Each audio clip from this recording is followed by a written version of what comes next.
Good evening, and welcome to another episode of America and Black and White, a podcast exploring the impact of diversity, equity, and inclusion, DEI, in the Black community. Today, we will discuss the effects of DEI, education, and economic repression on the Black community. Let me just start out by saying, those of you that are watching us on the YouTube channel, American Black and White, please, I would appreciate if you guys would subscribe and hit that notification button so that every time we do a broadcast, if you don't get a chance to see it, you'll always be notified that we have done some new content. So today, as I say, we're talking about DEI, we're talking about education, and we're also talking about economics and the repression on Black communities. So when it comes to DEI, and so we make sure we get what that means. That's diversity, equity, and inclusion. Okay. And so what we're going to be exploring about DEI is one, we're going to define DEI and its importance in promoting equality and justice. We're also going to discuss how DEI initiatives can address systemic racism and discrimination. We're going to explore the benefits of a diverse and inclusive society for the Black community. And we're also going to highlight successful DEI programs and their impact on Black individuals and their communities. Okay. So starting with the first thing is with DEI, we're going to define it, and we're also going to tell you its importance in promoting equality and justice. Okay, according to our dictionary, diversity, equity, and inclusion is a framework that aims to create a fair and inclusive environment where individuals of all backgrounds have equal opportunities to thrive. It recognizes and values differences in people's identities, backgrounds, and perspectives. DEI is crucial in promoting equality and justice by addressing systemic barriers that have historically disadvantaged marginalized communities, including the Black community. Now, let's just break that down and let's think about when we say diversity, equity, and inclusion. So, as we're bringing people in, and supposedly we're all the same and we're equal under our justice system and what justice is supposed to be, that says to me that anytime we go to a place where we're looking for employment, and you can go into these places and you don't see, let's say if you're a Black person, you don't see anybody that looks like you. And just depending upon the size of that business. So for those of you that don't know, that under the federal regulations, if you are a company that has more than 10 employees, you should um, be hiring, you should be mixing up the employment of your operation to where it's not just all white, or it's not just all Black, or it's not just all Hispanic, or it's not just all Asian.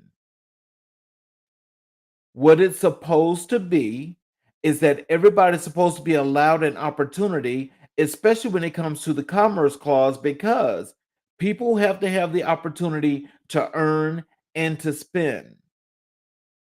So when you go into a lot of these places, that especially the ones that are known to be traditionally racist, that don't hire anything but white people, these are the companies that people should be looking out for. And what I say when I say that, what I'm saying that to say is that because the Supreme Court, with them taking away affirmative action, which means that there's no other way around, being racist, to where if you're not doing what you're supposed to do and giving the equal opportunity, then you can be held liable. That same thing comes down to DEI, where we've got the same situation, but it's on the different side. And so, what is really going on is we've got the folks that are funding these politicians. That is, that's both from the House as well as the Senate, that are saying all of this diversity is nothing but something mystified, and it's a load of bull crap, and we don't have to do this because people know the right things to do, and they're going to do the right thing regardless of the case. Well, if that was the case, then programs, or shall I say actions, such as affirmative action and DEI would never have come into place. And what that means is that if the federal government don't step in to tell to regulate the country and have it doing what it's supposed to do, then if this the case with even though it's not really a majority, but the majority of these companies that are white owned, that are getting all of the contracts, they're making all of the money, and the other minorities have to fight for the other small portions that's remaining, or shall I call it the scraps, then they're just not allowed to do the things that they really can do. And so, well, when I say can do, I'm talking about the individuals. And so, DEI is very important when it comes to that, because I mean, it's like it's even into when we talk about justice,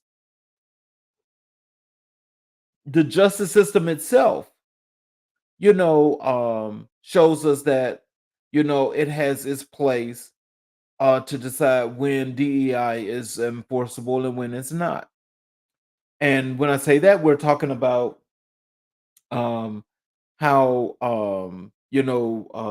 if you're black or you're brown, or maybe if you're Asian, um or if you're I don't know, if you're just African in general, or anything that's non-white, you're going to get, and they're not showing you um what they're supposed to be showing you, that is, as to giving you that opportunity that you deserve, then there's a problem there.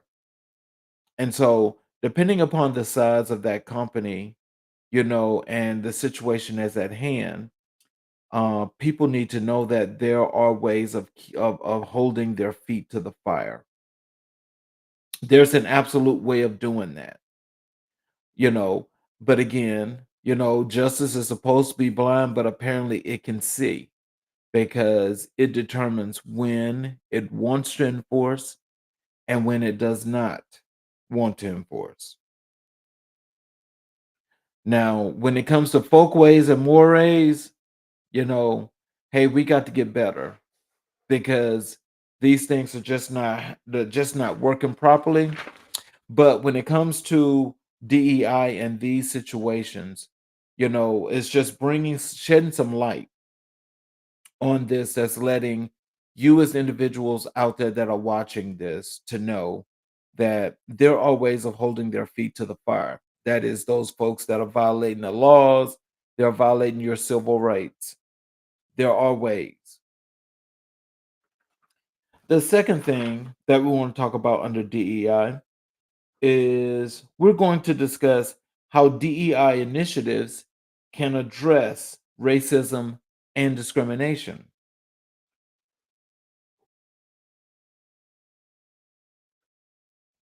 DEI initiatives can help dismantle systemic racism and discrimination by promoting a culture of respect, understanding, and belonging. By actively seeking diverse perspectives and experience, organizations can better identify and mitigate biases and barriers that perpetuate inequality. Through inclusive policies, hiring practices, and training programs, DEI initiatives can create opportunities for Black individuals to excel and advance in their careers. Now, let's let that sink in. How many times, most of you that are watching this show, you're the Black man or you're the Black woman in the organization, and you have to be more than qualified. You have to be overqualified, and you are um, you are doing your job that you're supposed to be doing, but you got some individuals that are not doing their job. Okay, they have privilege, and they can pretty much, just come on a job, get a free paycheck. Now, how many of you out there have had this situation that when this has occurred, that you found yourself in an odd man situation because what has transpired is because you didn't help this person or this person didn't know and they still felt like they didn't have to do their jobs, but you're held responsible because they didn't do their jobs. How does that work? I want you to let that sink in for a second. That definitely doesn't work well. And it doesn't work well because, you know, we know that this is all about racism and discrimination, but we also know that because you're hired, that means that they feel like you should do whatever they ask you to do. You're super Negro. How many of you out there have been super Negro? And when you're super Negro, and you've got Jan and Tina and Michael that can't do their jobs, but because it's known that you know what they should be doing, you're not the supervisor, you're not the owner, but because you're there, it is thought that you should have corrected the situation and fixed it. How many of you have had that situation? Please, I need you guys to write some of this in the comment section, especially those of you that are watching on the YouTube channel, because I know there's been several people that's gone through this exact same thing, and in the process of going through it, you're being held liable for the people that don't do their jobs, but you're doing yours. That sounds crazy, but these are the things that are happening and transpiring. This is the importance of having DEI, someone that's going to enforce DEI, hold these people accountable to make sure that people aren't having these horrible work experiences that come back and it haunts them for the longest. The next part of DEI that we're going to be discussing, we're going to explore the benefits of a diverse and inclusive society for the Black community. A diverse and inclusive society benefits. A diverse and inclusive society benefits the Black community by fostering a sense of belonging, representation, and empowerment. When Black individuals are included in the decision making process and have access to equal opportunities, they can contribute their unique talents and perspectives to society. Diversity also leads to innovation, creativity, and their problem solving, enriching the overall cultural and economic landscape. Wow, that's really deep.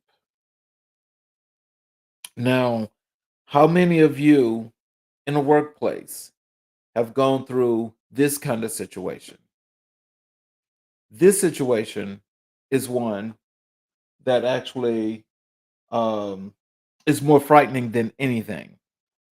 And that is because, it's saying that, with black people being included, that it makes everything that much easier. Who does it make it easier for? It makes it easier for those that are oppressing and repressing.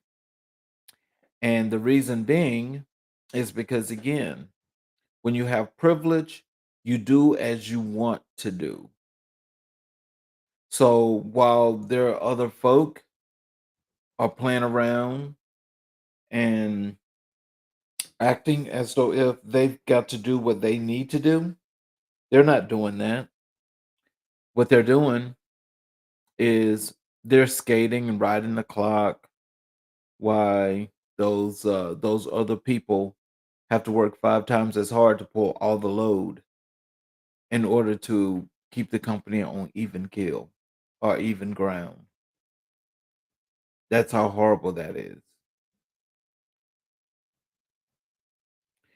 And our next part of this is we're going to highlight successful DEI programs and their impact on Black individuals and communities.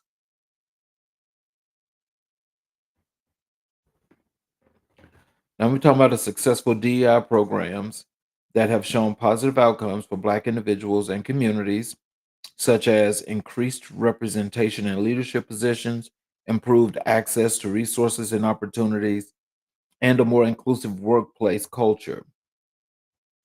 These programs often involve training on unconscious bias, mentorship programs, employee resources groups, and accountability measures to track progress and outcomes.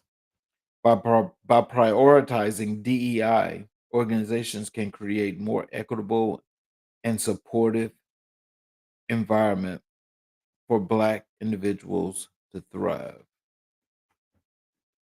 Now, how many of us have been in that situation?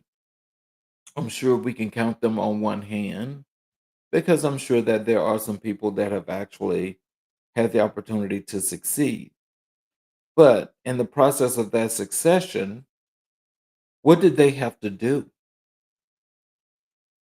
Were they all about the equity and inclusion that they were supposed to be about? Or was it, okay, well, I ain't have to worry about it because I already got the money that I need?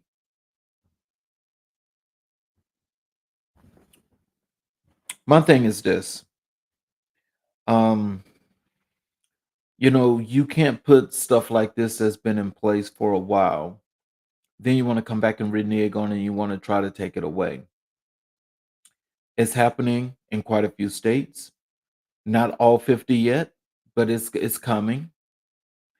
And so when people start doing that, well, when those people start doing that kind of stuff, then what's happening is that it's compromising each and every business. So if you got something like this that's happening in each and every business, then what do you have to do? You have to do your part and you have to say, hey, we can't do this today. We've got to change this. But be prepared to explain your answer because it's very, very important. This whole topic is. The next thing is we're going to be talking about education and its repression of Black kids, on Black kids. Examine examine disparities in educational opportunities and resources for Black students. Discuss the impact of systemic racism or um, discuss the impact of systemic racism on Black children's academic achievement. Address the school to prison pipeline and its disproportionate impact on Black youth. Explore strategies to improve educational outcomes for Black students, such as culturally relevant curriculum and teacher training. So for those of you that watched the show last night, um, you got a lot of insight on this particular portion of DEI. Um, Dr. Branch was explaining, with the school that he um, that he's at right now, how they've implemented wonderful programs to really diversify what they do. I am definitely one that's for that, and I think that that's a really good thing. But the thing is, not all of us are going to be fortunate enough to come across an opportunity like that. And so, with that being said, when we want to examine disparities in educational opportunities and resources for Black students, let's start with stop closing all the schools that are in Black communities and calling them failed schools because resources have been taken away from them, and there's no way that they're going to thrive regardless of the case. The only way that they can do that is if they're doing all of their tests, they're doing all of their schooling in their area, and they have people that look like them. So therefore, the school is going to do what it needs to do as long as their local county, city, and state government does its due diligence of putting all the resources into that school like they do with the other ones. That's all that's got to happen. The reason why that is not happening is because people are actually working on other ways of circumventing the law and making people's lives really bad. Now, what would make one want to do that where you want to take away education to stifle opportunities for kids in underserved communities? As evil as it sounds, there are some people that do that. They will continue to do that, and they really just do not care.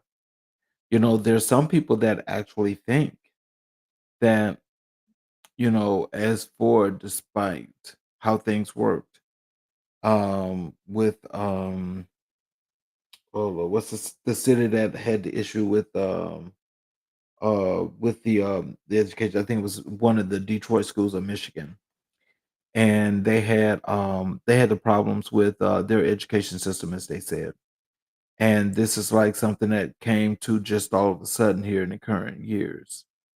But all those other times, it's never happened. It's never happened. So when we talk about disparities in education, the disparities are only going to get worse. And they're only going to get worse because, despite the fighting that most of us are doing to get this changed, there's just as many folk that are trying to keep it going on. And that's a sad thing. The next thing, we're going to discuss the impact of systemic racism on Black children's academic achievement. Mm. Now, this is a good one. And the impact, of the systemic racism is that, a lot of kids don't want to go to school.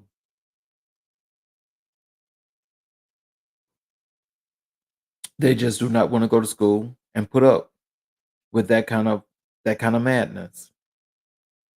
But it makes me wonder who will be sitting there thinking of ways of just creating havoc, pure mischief and havoc, and not let these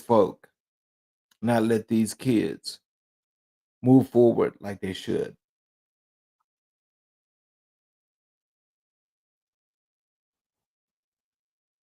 I think of my growing up in Alabama, and I think about my days of going to high school, middle school, elementary school there.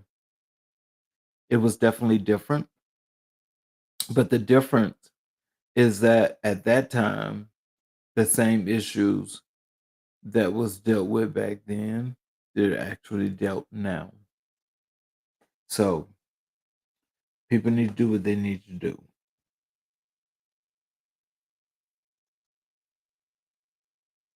So our next thing is to address the school to prison pipeline and its disproportionate impact on Black youth.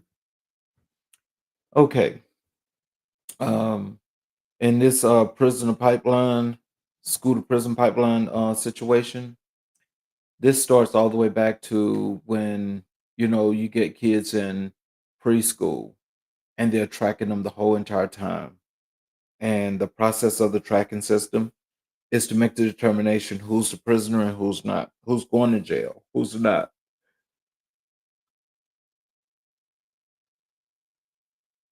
This is what is being done instead of actually putting in the proper resources to actually educate these kids of being the best that they could be. Instead, they want to draw them down to be the worst that they can be. So that in itself just does not make sense to me at all. And the last part of this, and the educational part of this, is when it says explore strategies to improve educational outcomes for Black students, such as culturally relevant curriculum and teacher training. Well, we all know that that in itself, that's a falsity right there because that's never going to happen. Is that, you got a lot of these southern states where teaching people, um, these kids how to actually go through and just be successful, giving them everything that they need and let them go to work. Well, that's too much like right because when you don't want to be accountable for the things that you or your ancestors have done and you want to throw the blame on everybody else but them, then that's a problem. It is. I think we're just going to let that happen, right? Well, our last point is economic repression on the Black communities and its effects. When it comes to this, there's several things that we could discuss with that, and that is highlight the economic disparities faced by Black communities, including wealthy inequality or unemployment rates, discuss historical context of economic repression in Black communities, such as redlining and discriminatory lending practices, and three, examining the impact of economic repression on access to quality. Therefore, healthcare, housing, and employment opportunities. Explore solutions to address economic inequalities, such as investing in Black owned businesses and promoting financial literacy programs. Okay, so when we say highlighting these disparities that are faced, including wealth and inequality and unemployment rates, it's very simple to know that in the Black communities, there is no generational wealth. There is no wealth to actually leave behind. Some people have gotten to the opportunity to where they feel like they're a little bit more comfortable now, but the wealth inequality is that's another gap that's getting wider. You got the unemployment rates where once again, Black people are still not hired nearly as much as they should be compared to the counterparts. And that number is still hovering just over 10% of Black folk being unemployed. Well, I can say that it's a major difference than a few years ago where it was over 13%. Um, we're going to discuss the historical context of economic repression in Black communities, such as reading and discriminatory practice program.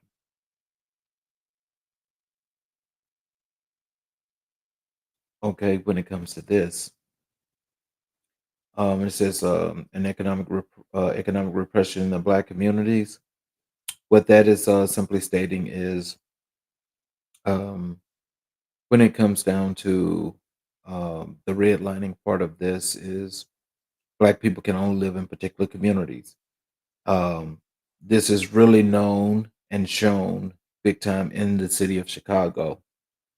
Chicago has a line where, black folks are not allowed to own property in other areas other than the South Side.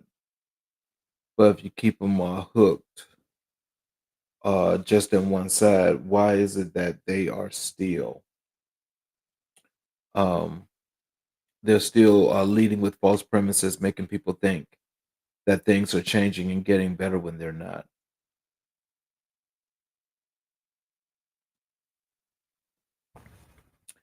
Um, as far as the lending practices when it comes to black people, um, you get it's hard to get a loan for one thing to have access to capital, especially if you're an entrepreneur. But if you do get it, and they want to use more than one way to do as they call the validation, if you should have a loan or not. But when you have um, the loan is not doing what it's supposed to do. Because if they're charging you an interest rate of at least 10%, that's a predatory loan. But what do you do about it?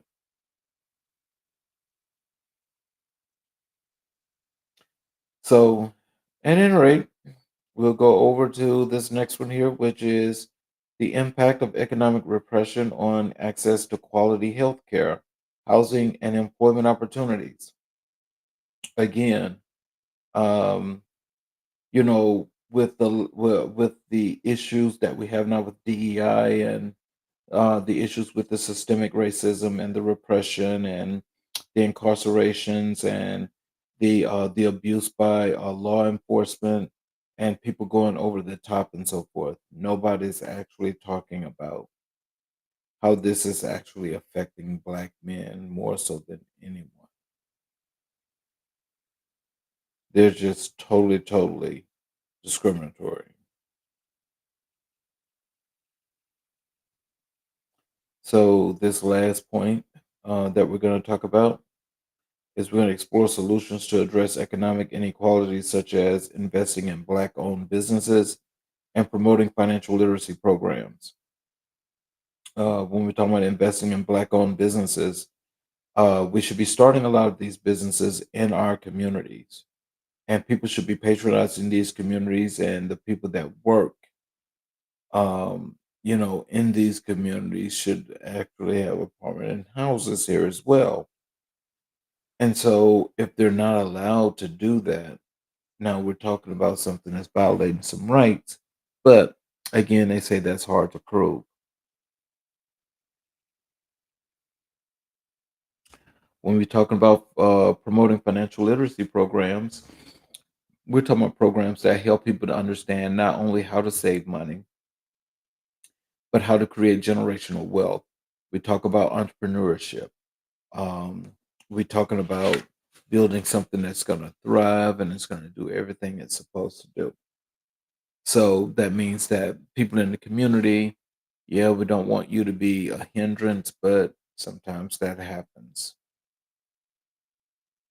So, what we should be thinking about right now at this point is we just want to do everything that we're supposed to do when it comes to staying diverse, inclusive, and equal.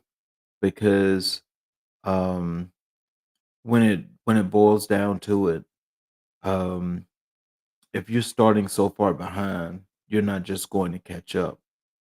But if you've been making strides for a ways and somebody feels threatened by you, then you've got a problem because what they're simply saying to you is that this is the way we do it, this is the way you're gonna do it.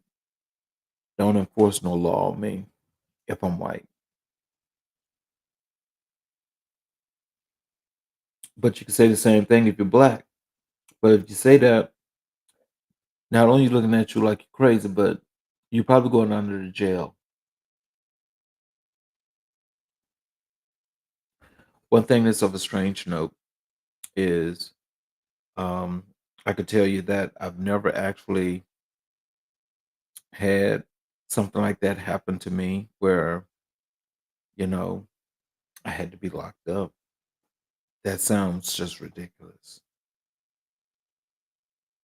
But I just think that we've got to do a whole lot better, not just as a community, but as a country, and stop letting our people fall out with by this website or these things that are going on. Um, and they're just not doing what's supposed to be done. Everybody wants to live fair, everybody wants to have long health, have a long life. But it's just a fact that with all of these issues that are systemic, that black people are the ones that are facing the majority of the health crises or health issues. A lot of us may make it through a lot of things, but all of that eventually catches up. So we should not um, have to go through all these things that cause us to be sick all the time, causes us to um, not be that good person that people think that we are not. And it's just many many things here that when we have to constantly fight to be employed, because when it comes to starting a business, businesses don't really work out that much for you. But I just think that that's going to be that's a whole different ball game. And I honestly think that it's something that we should be talking over not only with our communities, but we should be talking this over with these elected officials that keep going back to Washington, D.C.